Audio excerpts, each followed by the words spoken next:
ജപ്പാനിൽ വിമാനത്തിന് തീപിടിച്ചു. ടോക്കിയോയിൽ ലാൻഡ് ചെയ്തതിന് തൊട്ടു പിന്നാലെയാണ് അപകടം. യാത്രക്കാർ സുരക്ഷിതർ എന്നറിയുന്നു.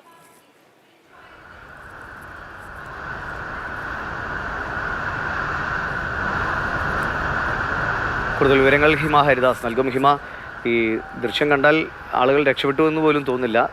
ഇതെങ്ങനെയാണ് അപകടമുണ്ടായത്? എങ്ങനെ രക്ഷപ്പെടുത്തൽ നടന്നു? പറഞ്ഞതുപോലെ തന്നെ വിമാനം പൂർണ്ണമായും കത്തിയമരുന്ന ദൃശ്യങ്ങളാണ് കാണുന്നത്. ജപ്പാനിലെ ടോക്കിയോയിലെ ഹനേഡ വിമാനത്താവളത്തിൽ നിന്നുള്ള ദൃശ്യങ്ങളാണിത്. വിമാനം പൂർണ്ണമായും കത്തിയമർന്നെങ്കിലും ഇതിൽ ഏറ്റവും ആശ്വാസകരമായ കാര്യം എന്തെന്നാൽ ഈ വിമാനത്തിൽ ജീവനക്കാരുൾപ്പെടെ ഉണ്ടായിരുന്ന എല്ലാവരെയും സുരക്ഷിതരായി തന്നെ പുറത്തെത്തിച്ചു എന്നതാണ്. 379 പേരാണ് ഈ വിമാനത്തിൽ ജീവനക്കാരുൾപ്പെടെ ഉണ്ടായിരുന്നത്. ഇവരെ എല്ലാവരെയും എമർജൻസി എക്സിറ്റിലൂടെ സുരക്ഷിതരായി തന്നെ പുറത്തെത്തിച്ചു. ജപ്പാൻ എയർവേസിന്റെ JL 516 എന്ന വിമാനമാണ് ഈ അപകടത്തിൽപ്പെട്ടത്. ഇപ്പോൾ പുറത്തുവരുന്ന റിപ്പോർട്ടുകൾ പ്രകാരം കോസ്റ്റ് ഗാർഡിന്റെ വിമാനവുമായി കൂട്ടിയിടിച്ചാണ് ഈ അപകടം ഉണ്ടായിട്ടുള്ളത് എന്നാണ്.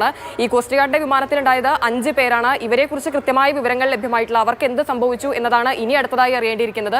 ഈ JL 516 വിമാനത്തിലുണ്ടായിരുന്ന എല്ലാവരും സുരക്ഷിതരാണ്. ഈ കോസ്റ്റ് ഗാർഡ് വിമാനത്തിൽ ഉണ്ടായിരുന്നവരെ സംബന്ധിച്ചുള്ള വിവരങ്ങൾ ഇനിയും പുറത്തു വരേണ്ടതായിട്ടുണ്ട്. ഈ കോസ്റ്റ് ഗാർഡ് വിമാനം ഭൂകമ്പ മേഖലയിലേക്ക് സഹായങ്ങൾ എത്തിക്കുന്നതിനായി പോയ വിമാനമായിരുന്നു. അതാണ് ഇപ്പോൾ കൂട്ടിയിടിച്ച് അപകടത്തിൽപ്പെട്ടിരിക്കുന്നത്. എങ്ങനെയാണ് ഈ അപകടം ഉണ്ടായത് എന്നത് സംബന്ധിച്ച കൃത്യമായ വിവരങ്ങൾ കൂടി ഇനി പുറത്തു വരേണ്ടതുണ്ട്. ശരി, ഭൂകമ്പം നടന്ന് അതിൻ്റെ കെടുതികൾ അനുഭവിക്കുന്നതിനിടെയാണ് ജപ്പാനിൽ ഇങ്ങനെ ഒരു ദുരിതമുണ്ടായത്. പക്ഷേ യാത്രക്കാർ എല്ലാവരും രക്ഷപ്പെട്ടു എന്നതാണ് ഏറ്റവും വലിയ ആശ്വാസം. ഹിമയാണ് വിവരങ്ങൾ നൽകിയത്.